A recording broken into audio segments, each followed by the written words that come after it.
Have you ever had something happen to you that was bad and you sort of, it's got out to get me? Have I done something here that's displeasing? Am I being punished? We all have that tendency. And on some levels, it's healthy. Do a little inventory. Okay, are we good here, God? Is everything good between us? Everything right between us? That's a healthy way to do. Make sure you're on good footing. But for some folks, it becomes sort of guilt-ridden every time something bad happens, or when there's an unfortunate development in their life. Oh boy, God doesn't love me. I'm a terrible person, or I must really not be very faithful. I'm here in a scene where we had a microburst of wind last spring, and it blew over two really healthy trees and snapped the top out of a cherry tree.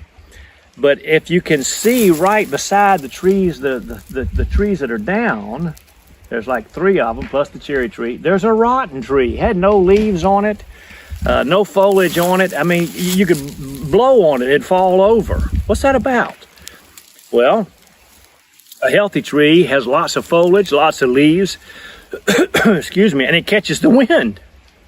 Sometimes life batters you, and it's because you're healthy that you get battered. It's because you're healthy. That rotten thing over there is still standing. Job, he was pleasing to God. He was acceptable to God. The Bible tells us that the adversary, Satan, looked at him and said, boy, he's got everything in the world. If you cursed him and gave him a lot of turmoil, he'd curse you and die.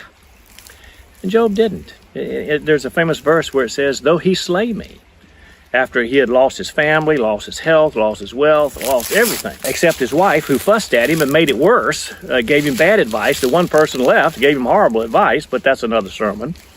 And he said, though he slay me, I will still trust him. How do you do that? How do you do that?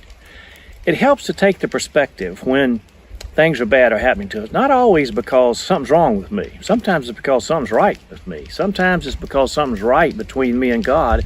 And sometimes it's because the adversary sees me as a threat and a danger and wants to weaken me and weaken my faith and weaken my relationship with God in an odd way. Sometimes it's an indicator of health in our relationship with God when we're battered by microbursts of wind and storms in life. So if you're going through a tough time, or you've been through a tough time in the last year or so with all that's been transpiring in culture, in our society, and with the pandemic, I wonder.